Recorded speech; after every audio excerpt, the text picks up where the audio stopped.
La ira visceral producida por el terrorismo se limita a las víctimas dignas, siguiendo un criterio que resulta demasiado evidente. El secuestro del Hachi Lauro constituyó una represalia por el bombardeo de Túnez, pero Occidente descartó con razón esta justificación para un acto terrorista. El bombardeo de Túnez a su vez se realizó como represalia por un asesinato terrorista de 3 israelíes en Chipre por un grupo que, como Israel admitió, tenía probables conexiones con Damasco, pero ninguna con Túnez, que se seleccionó como objetivo en lugar de Damasco porque era una zona indefensa. La administración Reagan seleccionó a las ciudades libias como objetivo para su bombardeo algunos meses después, en parte por el mismo motivo.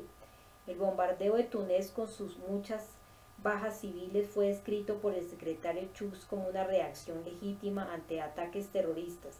Ante la aprobación general, los asesinatos terroristas de Chipre a su vez fueron justificados por quienes lo realizaron como una represalia por los secuestros israelíes de la década anterior. De haberse oído esta disculpa, también se habría descartado con desprecio. Al término represalia también se le debe dar una interpretación adecuada, como comprende cualquier causista. Lo mismo sucede en el caso de otros términos. Estudiemos, por ejemplo, el concepto de evitar o reducir la violencia. Un informe titulado Las bajas palestinas prácticamente duplicadas inicia citando al jefe de Estado Mayor del ejército israelí, que dice que el número de palestinos heridos en el Banco Occidental y la Franja de Gaza ocupados prácticamente se ha duplicado durante las semanas recientes, pero que el ejército no ha logrado reducir la violencia en las zonas ocupadas. Esta declaración no tiene sentido alguno, pero si analizamos el trasfondo la podremos descifrar. Poco tiempo antes, el ministro de Defensa Gilad Rabin había autorizado la utilización de pelotas de goma, declarando que lo que pretendemos es precisamente más bajas.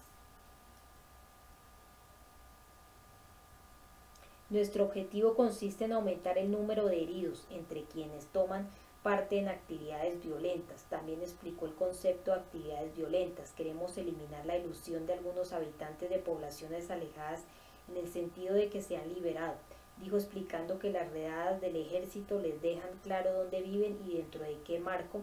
Los palestinos deben entender que la solución solamente se puede lograr por medios pacíficos, no por medios de ilusiones de autogobierno.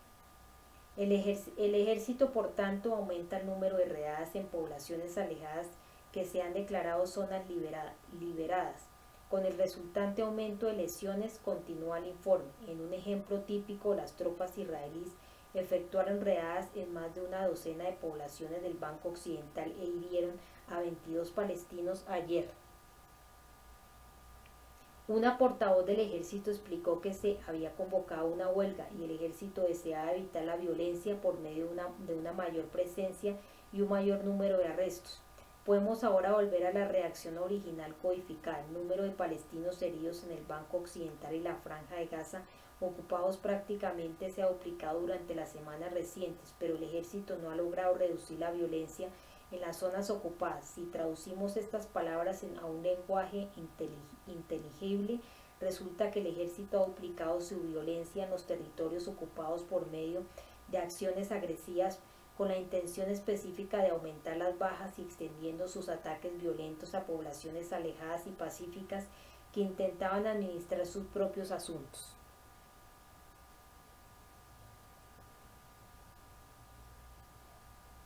Pero hasta ahora no ha logrado quitar de la cabeza del pueblo las ilusiones de autogobierno. Para las autoridades israelíes y los medios de comunicación de Estados Unidos, un intento de gestionar sus propios asuntos por parte de los habitantes de las poblaciones es violencia. Y un ataque brutal para engañarles quien gobierna es evitar la violencia. Esta forma de jugar con el lenguaje le hubiera impresionado a Orwell. Un informe de unos días después, titulado Los israelíes matan a 3 personas en enfrentamiento del Banco Occidental y Gaza, describe cómo los soldados dispararon contra 3 palestinos hiriéndolos en una población remota que los soldados rara vez visitan y que los militares suelen pasar por alto. El ministro de Defensa, Gilad Rabin, dijo hace unas 2 semanas que el ejército aumentaría la frecuencia de sus acciones en este tipo de poblaciones para recordar a sus habitantes dónde viven y quién controla la situación. Este fue uno de los 30 pueblos en los que se produjeron redadas y en una ofensiva encaminada a evitar la violencia, continúa el informe. Y el asunto se puede entender así: después de que los soldados israelíes dispararan contra 3 palestinos de la población en su ofensiva encaminada a evitar la violencia, los residentes airados arrojaron piedras a los vehículos de la zona. Un artículo que acompaña el anterior se plantea si la OLP verdaderamente renunciará al terror, citando con incredulidad las palabras de oficiales del Partido Laborista de Rabin y de otros. Gracias a las interpretaciones adecuadas, por tanto, podemos estar tranquilos pensando que Estados Unidos y sus clientes defienden la democracia, la reforma social y la autodeterminación contra los comunistas, los terroristas y los elementos violentos de todo tipo. Es responsabilidad de los medios de comunicación alabar a los demócratas y denostar al enemigo oficial, los sandinistas, la OLP o cualquiera que se ponga en nuestro camino. De vez en cuando esto requiere maniobras un tanto complicadas, pero por lo general la respuesta al reto ha sido satisfactoria. Nuestro anhelo de democracia se acompaña de un anhelo no menos profundo de paz. Y los medios de comunicación también se enfrentan con la tarea de ingeniería de la historia para establecer esta verdad necesaria.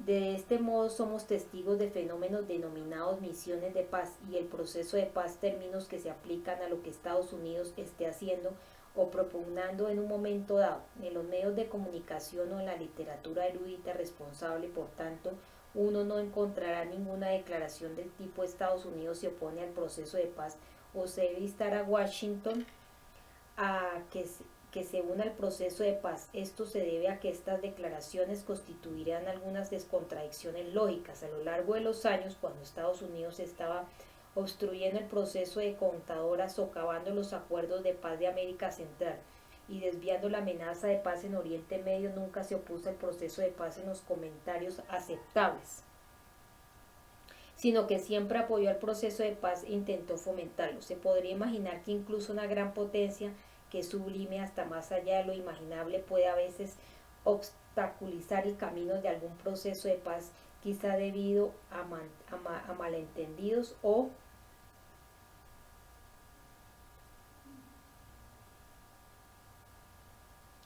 a juicios erróneos. Eso no sucede en Estados Unidos. Sin embargo, por definición, un titular de Los Angeles Times de finales de enero de 1988 dice: Schultz planea un viaje de paz en América Latina.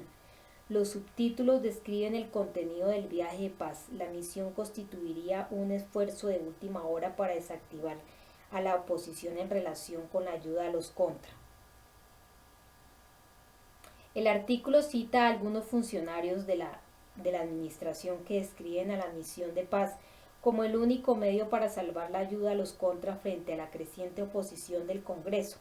Para hablar claro, la misión de paz fue un esfuerzo de última hora para bloquear la paz y movilizar al Congreso, al empleo ilegítimo de la fuerza. Ahora de Washington y sus medios de comunicación leales habían logrado desmantelar por completo el indeseado plan de paz de América Central y que Ortega había dado su acuerdo a efectos de que sus estipulaciones deberían ser de aplicación a Nicaragua, solamente haciendo fracasar la esperanza de que Nicaragua rechazara estas condiciones de Estados Unidos de manera que se pudiera presentar a los nicaragüenses como los aguafiestas. Un objetivo adicional de la misión de paz, sigue diciendo el artículo, consistía en relegar a los 4 vecinos democráticos de Nicaragua al banquillo en las conversaciones de paz, en las que Estados Unidos tomaría el mando. Las democracias, aunque flexibles, siguen haciendo alarde de una molesta vena independentista. Pocos meses después, el New York Times informó sobre esfuerzos adicionales por parte de la administración para mantener la presión sobre los sandinistas, continuando el suministro de apoyo a los contra, que incluía más ayuda militar, al tiempo que se instaba a los aliados de Estados Unidos a unirse a Estados Unidos en los esfuerzos por aislar a Nicaragua a nivel diplomático y reavivar el proceso de paz. Se cita a George Shultz reflexionando que quizás podría haberse involucrado en el proceso de paz aún antes. El Los Angeles Times describió estos esfuerzos renovados de la administración por crear apoyo para el reinicio de ayuda militar de Estados Unidos a los contras de Nicaragua. Bajo el titular, Schultz intentará reavivar el proceso de paz en América Latina. La eficacia de la ingeniería de la historia ha sido menor en el caso del conflicto árabe-israelí. El problema ha estribado en presentar a Estados Unidos e Israel como deseosos de paz y dedicados al proceso de paz, cuando de hecho desde el inicio de la década de 1970 han estado a la cabeza del rechazo y se han dedicado a obstaculizar aquellas iniciativas de paz que han logrado un amplio apoyo internacional y regional. La técnica ha sido la habitual. El proceso de paz es por definición lo que proponga Estados Unidos. La conclusión deseada viene a continuación. Sean cuales sean los hechos, la política de Estados Unidos también por definición es moderada, de manera que quienes se oponen a la misma son extremistas e intransigentes. Se ha invertido la historia de manera muy interesante, como he comentado en otro lugar. Existen en realidad dos hechos que operan para producir la considerable distorsión de los historiales en relación con la paz: el terrorismo y los asuntos afines en Oriente Medio. Une la función social de los medios de comunicación en su servicio a los intereses de la élite de Estados Unidos, y el otro, la protección especial otorgada a Israel desde que se convirtió en el símbolo de la decencia humana. En virtud de la abrumadora victoria militar de 1967, que lo estableció como una base estratégica digna, el juego entre estos factores ha llevado a cierta medida de apartamiento del modelo habitual en los medios de comunicación. Lo típico, como se comenta a lo largo de la obra, es que los medios de comunicación fomenten el debate en relación con asuntos tácticos dentro del marco general del consenso de la élite en cuanto a objetivos y estrategia. En el supuesto del conflicto árabe-israelí, no obstante, la gama se ha estrechado aún más. Unos sectores sustanciales de la opinión de la élite, entre ellos grandes empresas con intereses en Oriente Medio, se han unido a gran parte del mundo a favor de la solución política que Estados Unidos e Israel han logrado obstaculizar durante muchos años. Pero su postura ha quedado en gran parte excluida de los medios de comunicación que se han integrado al consenso de las dos principales agrupaciones políticas de Israel, considerando por lo general que el rechazo al Partido Laborista constituía la opción de paz. Se plantea un problema cuando las posturas de Estados Unidos y de Israel difieren. Uno de estos casos se produjo en octubre de 1977, cuando se emitió una declaración conjunta norteamericana y soviética por la que se hacía un llamamiento a la terminación del estado de guerra y establecimiento de relaciones pacíficas normales entre Israel y sus vecinos, al igual que fronteras garantizadas a nivel internacional y zonas desmilitarizadas. La declaración iba respaldada por la OLP, pero Israel y sus grupos de presión nacionales dentro de Estados Unidos la denostaron con actitud. La reacción de los medios de comunicación fue instructiva. Los medios de comunicación suelen adoptar la postura de su dirigente en la Casa Blanca en el caso de un conflicto en algún estado extranjero. A la administración se le permite formular los temas y se le otorga la cobertura más destacada, permitiéndose a sus adversarios una línea aquí y allá de cuando en cuando en aras de la objetividad y la justicia. En este caso, sin embargo, se invirtió el modelo, tal como se describe en el detallado análisis de Montesquieu realizó de la cobertura en la televisión. Los medios de comunicación destacaron la postura israelí, tratando a la administración Carter como si de un enemigo oficial se tratara. Las premisas israelíes se utilizaron para formular los temas y las fuentes israelíes dominaron por lo general tanto la cobertura como la interpretación. Por lo general, las fuentes árabes, en particular la OLP, se descartaron o fueron objeto de un trato despectivo. Israel pudo presentar su punto de vista en la televisión. Concluye que mientras que este no fue el caso para la administración de Estados Unidos, que iba a la saga de los israelíes en cuanto a todos los indicadores de acceso a la influencia sobre los medios de comunicación. Carter pronto se echó atrás al quedar desviada la amenaza de una solución pacífica. El proceso de paz pudo volver a su vía habitual de rechazo. No obstante, se suele condenar duramente a los medios de comunicación de estar a favor de la OLP y de imponer una doble moral. Una injusta Israel. A continuación, debatimos sobre los orígenes de esta extraña enfermedad. Al igual que en otros casos, el ataque es la mejor defensa, especialmente cuando el dominio sobre los medios de comunicación y la exclusión de los puntos de vista contrarios han alcanzado un nivel suficiente como para que cualquier crítica, por exótica que resulte, se trate con respeto. Reinhold Niebuhr comentó en una ocasión que quizá la característica moral más significativa de una nación sea una hipocresía. Comentario acertado: existe una medida sencilla de la hipocresía que aplicamos adecuadamente a nuestros enemigos. Cuando los grupos a favor de la paz, las personalidades políticas, los medios de comunicación y los intelectuales leales de la esfera soviética lamentan los actos brutales y represivos de Estados Unidos y sus clientes, nosotros verificamos su sinceridad preguntando qué es lo que dicen en cuanto a sus propias responsabilidades. Al determinar la respuesta, descartáramos sus acusaciones, por precisas que sean, como la más burda hipocresía. Un mínimo de honradez exige que nos apliquemos las mismas normas a nosotros mismos. La libertad de prensa, por ejemplo, constituye una preocupación de primera magnitud para los medios de comunicación y la comunidad intelectual. Durante la década de 1980, sin duda el principal caso relacionado con la libertad de prensa fue el hostigamiento de la prensa en Nicaragua. La cobertura de sus tribulaciones probablemente supera la totalidad del resto de la información y de los comentarios sobre la libertad de prensa en todo el mundo, y es única en lo apropiado de su retórica. Ningún crimen de los sandinistas ha sido objeto de mayor ira que su censura de la prensa y la prohibición de dicho periódico en 1986, inmediatamente después de que el Congreso votara $100 millones para los contra, voto que prácticamente representó una declaración de guerra por parte de Estados Unidos, como declararon alegremente los seguidores de Reagan, y un fuerte desaire para el Tribunal Internacional. Violeta Chamorro, propietaria de la prensa, recibió inmediatamente un premio de la Fundación Nieman para el periodismo en Harvard por su valerosa batalla en pro de la libertad de expresión.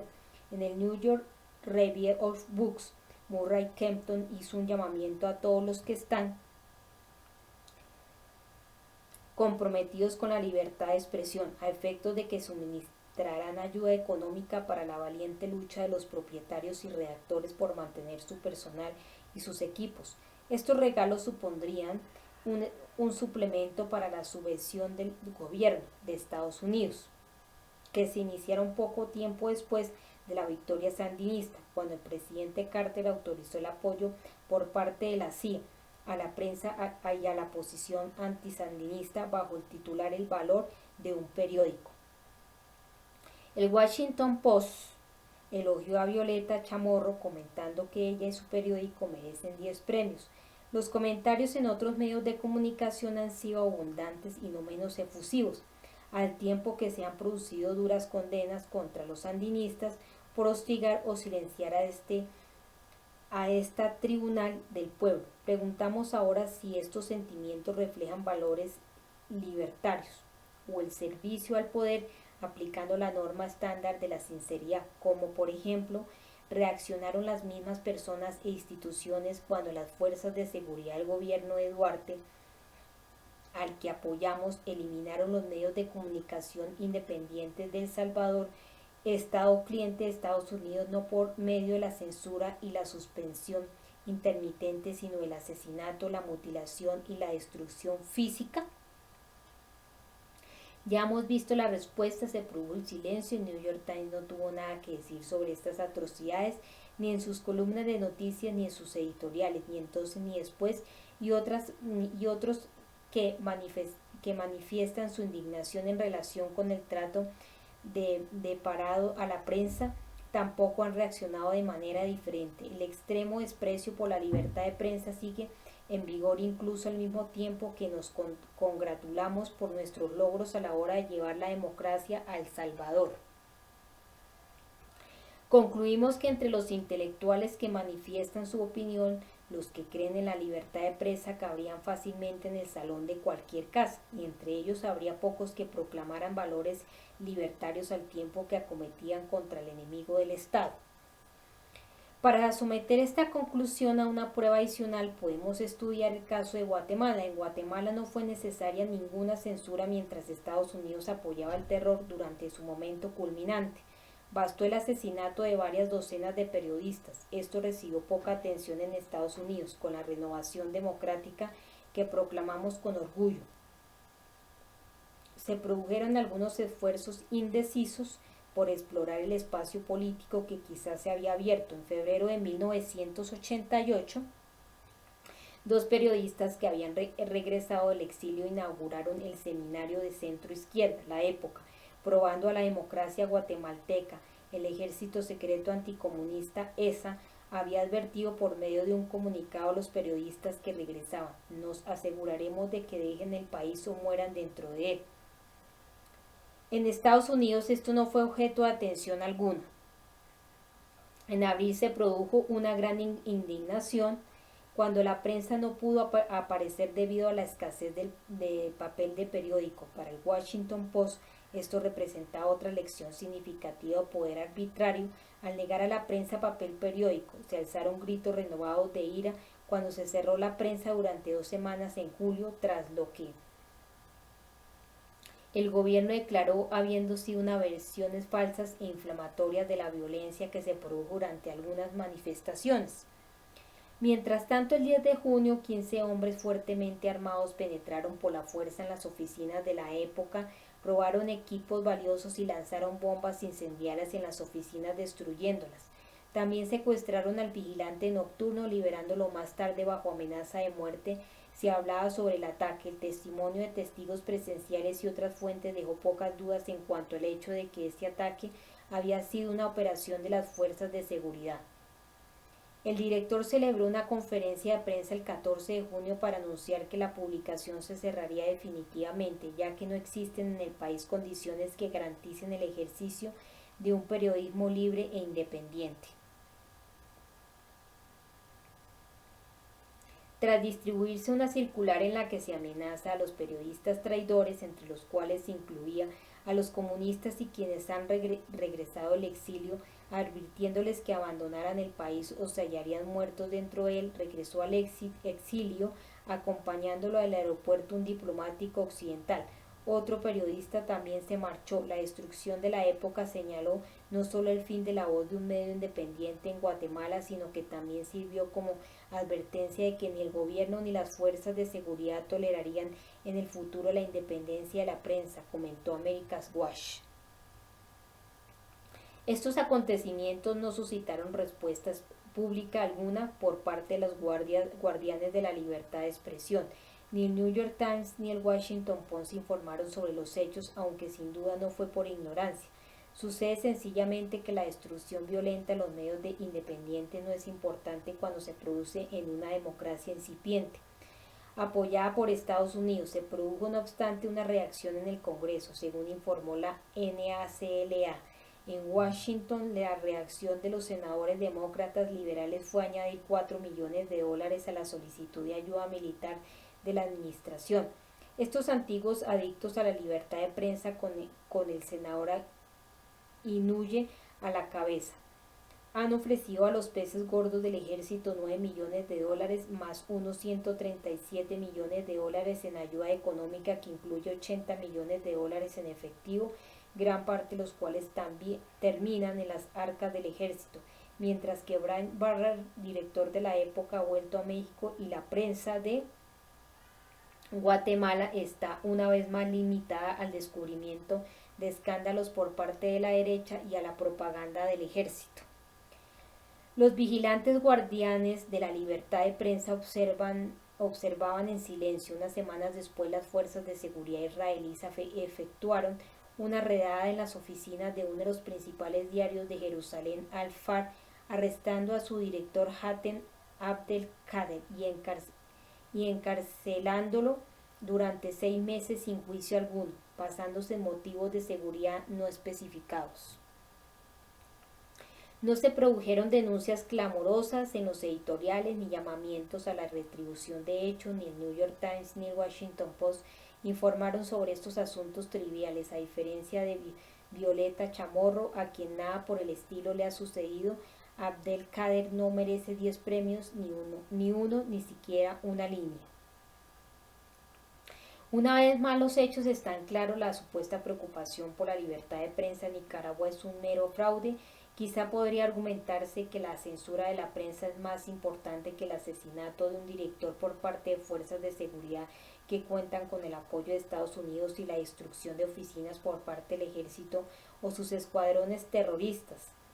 Dada la gran importancia de la prensa diario que se opuso valerosamente a nuestro aliado Somoza bajo la dirección de Pedro Joaquín Chamorro, asesinado por el dictador en 1978.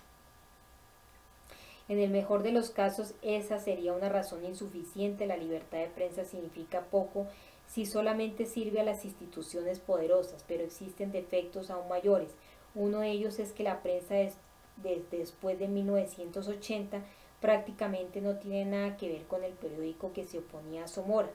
Tras el asesinato de Pedro Joaquín Chamorro, su hermano Javier pasó a ocupar el puesto de director, en el que permaneció hasta que los propietarios lo despidieron en 1980.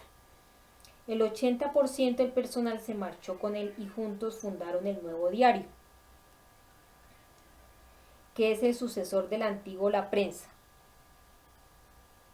Hijo del director asesinado, se había dedicado con anterioridad a vender publicidad. Más tarde se unió a la dirección de los Contra operada por la CIA, permaneciendo en calidad de codirector del periódico que apoya su postura públicamente.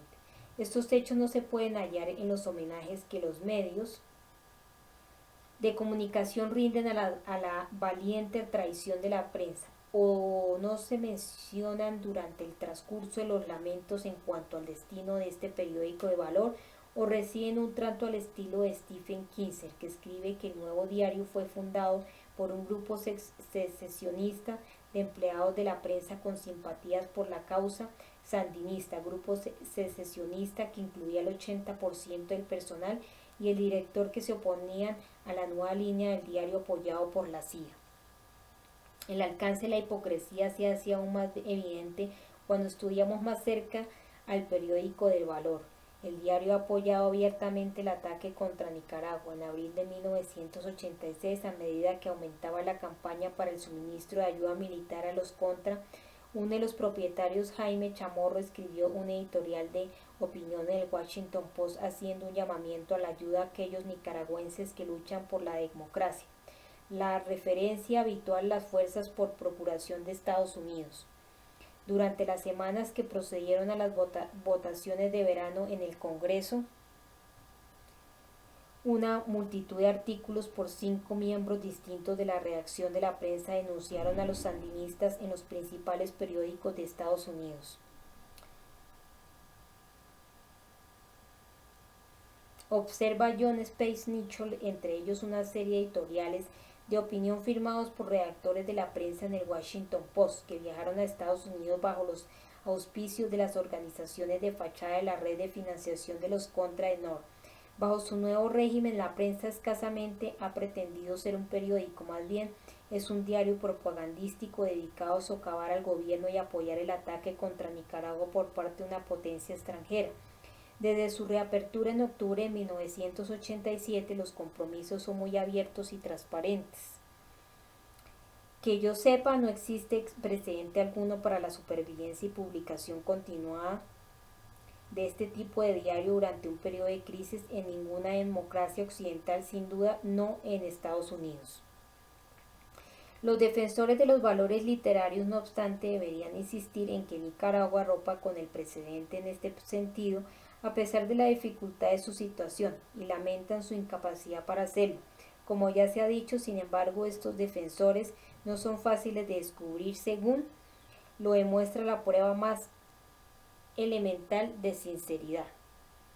Podría plantearse el razonamiento de que una comparación con Estados Unidos resulta inadecuada dado el lamentable historial de Estados Unidos.